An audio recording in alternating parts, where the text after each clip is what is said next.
Merci de nous rejoindre, bienvenue dans ce journal. La FC M23 dénonce les violations massives et répétées du cessez-le-feu par le régime de Kinshasa. C'était au cours d'une conférence de presse co-animée par Bertrand Bissimois, coordonnateur adjoint chargé des questions politiques diplomatiques, et Freddy Kaniki, coordonnateur adjoint chargé aussi de finances. Reportage de Saloumou Sibazungu Rachel. Des violations massives et répétées du régime de Kinshasa sont constatées après la déclaration de principe signée le 19 juillet dernier dans le cadre du processus de paix. Ce bilan a été décrit par l'AFC M23 au cours d'une conférence de presse animée conjointement le jeudi 7 août par Bertrand Bissimois et Freddy Kaniki, respectivement coordonnateur adjoint chargé des questions politiques et diplomatiques et coordonnateur adjoint chargé des finances au sein du mouvement. Plusieurs localités ont été attaquées par les forces coalisées du régime de Kinshasa, alors que, selon la confirmation du coordonnateur adjoint Bertrand Bissimois, l'organisation AFC M23 est totalement pour le processus de Doha et pour une solution politique et non militaire. Et nous sommes convaincus que seul le dialogue peut résoudre les problèmes de notre pays. Cette guerre que nous faisons aujourd'hui, nous ne la faisons pas parce que nous voulons la faire. Nous l'avons fait par le passé parce que nous nous défendions contre les attaques de régime. Nous avons continué à le faire parce qu'il fallait décourager l'option militaire du régime. Et le fait de lui avoir l'avis des entités, à partir d'où il tirait sur nous, c'était justement dans l'option de décourager l'option militaire, pour que nous allions derrière. Aujourd'hui, nous sommes sur la table de négociation. Vous vous êtes rendu compte ici qu'à partir de tout ce que nous avons dit, notre interlocuteur n'a pas changé de posture. Il est toujours dans la guerre. Et c'est pour autant que nous allons refuser, ou nous allons compromettre le processus de paix. Nous disons non. Le processus doit continuer à se tenir. Le fait que nos compatriotes qui ont été pris en otage ici dans les camps des déplacés sont rentrés chez eux, nous avons mis fin au business de certaines organisations qui se servaient de se déplacer comme fonds de commerce. Et aujourd'hui, nous en payons les prix. Mais je dois vous dire une chose. Ils feront des affirmations, des accusations gratuites contre nous. Cela ne pourra jamais entacher l'action libératrice de notre organisation par rapport à nous. Nous savons que ce que nous menons, comme action aujourd'hui de libérer notre pays, c'est une action qui ne plaît pas à certaines organisations internationales, à certains États, au détriment du bien-être des Congolais. Nous sommes déterminés à restaurer la dignité de notre pays et à restaurer la dignité de notre peuple. Merci. Il a saisi l'occasion pour signifier que chaque attaque sera suivie d'une réaction appropriée. Le gouverneur de province du Nord Kivu, Bahati Musanga Erasto, a effectué une mission d'itinérance à Nyakariba et Nyamitaba. C'était le jeudi 7 août 2025. Sur place, l'autorité provinciale a participé à la messe de sacrement de confirmation à la paroisse de Nyakariba. Reportage de la cellule de communication du gouvernorat. Après la paroisse de Djomba, territoire de Rutshuru, cap sur la paroisse de Nyakariba, territoire de Massissi. Ici, l'évêque du diocèse de Goma y arrive 3 ans après, c'est jeudi 7 août 2025. C'est pour une mission pastorale de la confirmation, un sacrement qui consiste à oindre l'huile sainte aux fidèles. Plus de 360 jeunes, fidèles chrétiens, ont été bénis par leur évêque, Monseigneur Willy Ngumbi. Le prélat catholique à prêcher l'amour, le vivre ensemble, avant de saluer la paix rétablie dans la contrée où les paroisses de Nyakariba, Mweso, Katwe ont ouvert leurs portes après les affres de la guerre. Des milliers de chrétiens catholiques venus de tous les coins étaient au rendez-vous avec le pasteur.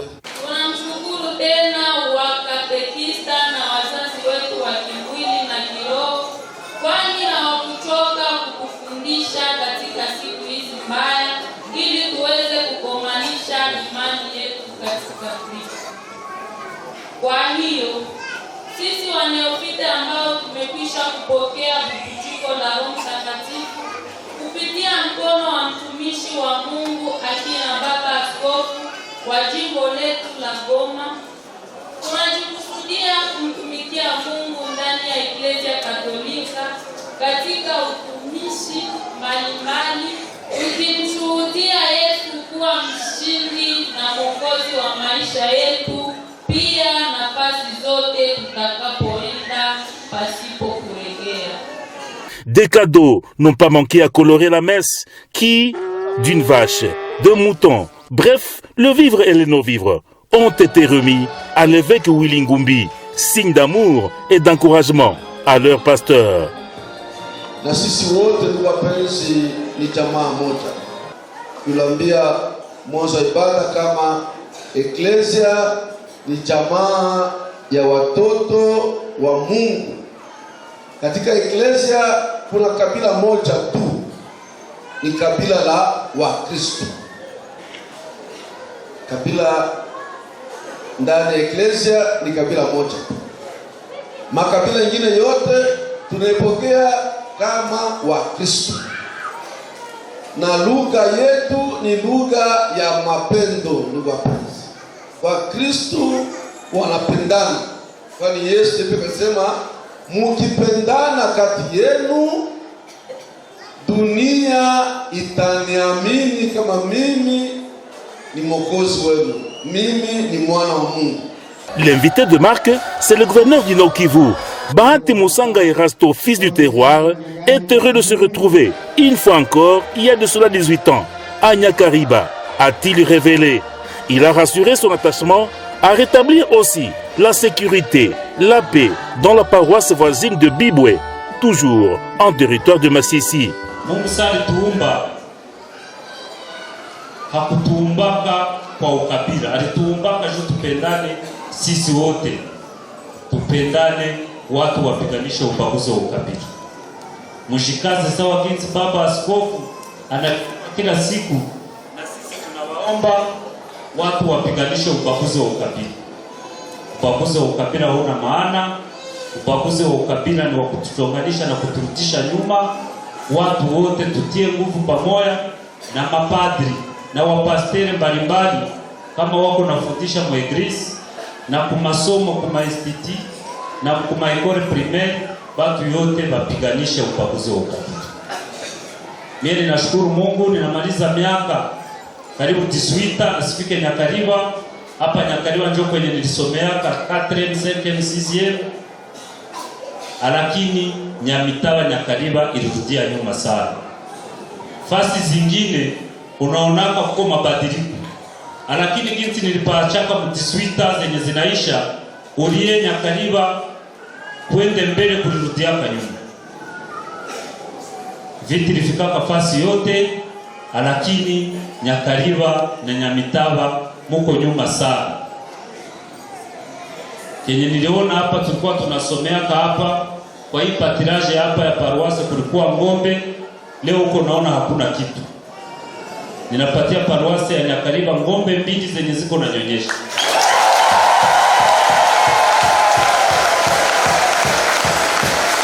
Uzilete bapadri bako banakunya maziwa.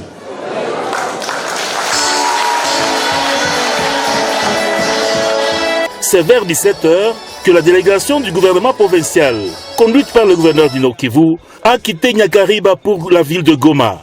Une route en terre battue de plus de 100 km, sans aucune barrière ni obstacle sécuritaire. Les habitants de villages Nyakariba et Nyamitaba se réjouissent de l'amélioration de la situation sécuritaire observée depuis leur libération par l'AFC M23. Le détail de ces reportages de la cellule dans Les détails dans ces reportages de la cellule de communication du gouvernorat du Nord Kivu.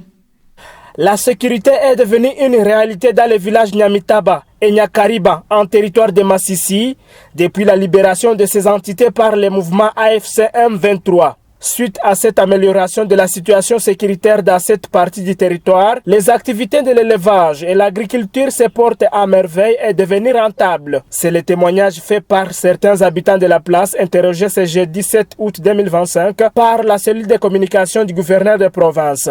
Mimi niko mkaaji hapa Nyakariba. Naishi mzuri, security ni mzuri. Hapa tuko Nyamitaba, paroisse Nyakariba. Ndiyo security ni yote tunasinzia bila shida yoyote. Mimi security ko tunalalaka tunasinzia mzuri kina nguvu na tuchungaka. Hapa kwetu hapa Nyakariba mbele watu walikuwa wananyanyaswa. Watu walikuwa wanapigwa ovyo. Watu mabariere zilikuwa mingi, lakini leo hii bariere zishatoka. Watu wanalema mzuri soko, watu hawanyashi tena, wanaanza fuga. Waona mbele wa mafugo zote walikuwa bashazibeba, mimi leo hii wanaanza fuga tena. Antuka leo hii leo tuko wakaji wako huru.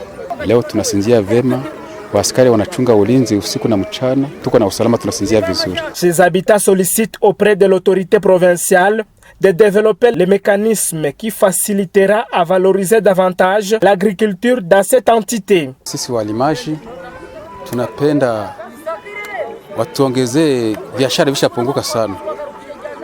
Kama inawezekana wanatuongezea, wanatupatia soko ambao tunakuwa tunarushana ni mimea yetu masiritu maharagi kusudi mlimaji apate valeur. Juu tuko tunalima maharagi, tanto wanaipunguza tanto inapanda, hatuna bei fix. Ndio maana tunapenda wakuu wa viongozi watusaidie tupate soko ya nini ya kutia nani vifaa nini mimea yetu. Signalons que la majorité de la population de ces entités libérées par l'AFC M23 vivent principalement de l'agriculture et de l'élevage. Le volcan Nyiragongo et Nyamulagira en activité dégage du gaz aux effets nocifs sur la santé et l'environnement. Face à ces effets toxiques, les directeurs scientifiques de l'OVG alertent sur le risque et appellent à la vigilance. Les points avec Jean-Marc Bissimois. Les gaz volcaniques dégagés par les volcans Nyiragongo et Nyamulagira, toujours en activité, inquiètent les spécialistes. Avec son odeur caractéristique de feu pourri, ces nuages toxiques représentent un réel danger pour la santé des populations riveraines, mais aussi pour la qualité des eaux. Le professeur Charles Balagizi, chercheur au département de géochimie de l'Observatoire volcanologique de Goma, OVG, et directeur scientifique de l'institution, tire la sonnette d'alarme. Donc les volcans que nous connaissons émettent des gaz, comme tout le monde, tout habitant de Goma le connaît. Par moment, quand l'atmosphère est dégagée, on sait voir un panache de gaz sortir du volcan. Et ces panaches, bien sûr qu'ils passent au-dessus de nous, mais il finit par nous arriver. Donc, dans la région où nous sommes, nous avons la direction préférentielle des vents qui vont de l'est vers l'ouest, ce qui fait que presque tout le temps, vous voyez les gaz volcaniques qui vont vers Saké, vers Massissi, mais par moment, il y a la direction des vents qui change. Il y a des perturbations dans cette direction et les gaz peuvent venir vers la ville de Goma et c'est à ce moment-là que les gens sentent l'odeur qui ressemble à celle des œufs pourris. Ça, c'est les gaz qui contiennent les soufres qu'il y a dans les panaches, dans ces gaz qui sont émis par le volcan. Évidemment, ces gaz ont des effets sur la santé humaine. Ils peuvent créer des problèmes respiratoires. Ils peuvent également avoir des impacts sur la qualité de l'eau. Parce que vous voyez, il y a beaucoup de compatriotes qui n'ont pas accès à de l'eau de la régie des eaux et tout ça, l'eau de robinet. Il rappelle également l'importance de prendre certaines mesures de protection pour limiter les risques. Les mesures à prendre pour ce qui est de Mazoukou d'abord, parce que c'est ce qui a un grand impact dans la région, ce sont des gaz qu'on retrouve qui sont au ras de sol. Et donc, il faut éviter de construire par exemple là où il y a les mazots. Pour ce qui est des eaux de pluie, quand vous voyez que les volcans sont en train d'émettre et fortes où il y a des émissions de gaz qui sont importantes, il faut éviter d'utiliser des eaux de pluie dans tout ce qui est activité ménagère, comme la cuisson, comme boire. Et il faut éviter de consommer les légumes qui ne sont pas lavés. C'est des consignes qu'on donne régulièrement ici à l'OVG. Les explications du professeur Balagizi permettent aujourd'hui de mieux comprendre les menaces que représentent ces gaz volcaniques ainsi que les gestes à adopter pour s'en protéger efficacement. Salongo spécial de ce jeudi 7 août sur les tronçons Bunyatengue et Bitakongo en territoire de Lubero, zone sous contrôle de la FC M23. Les Mwami de la chefferie Batangi, les populations de Mahanga et Bunyatengue et d'autres villages se sont fixés rendez-vous pour sa réouverture. Reportage de la cellule de communication du territoire de Lubero.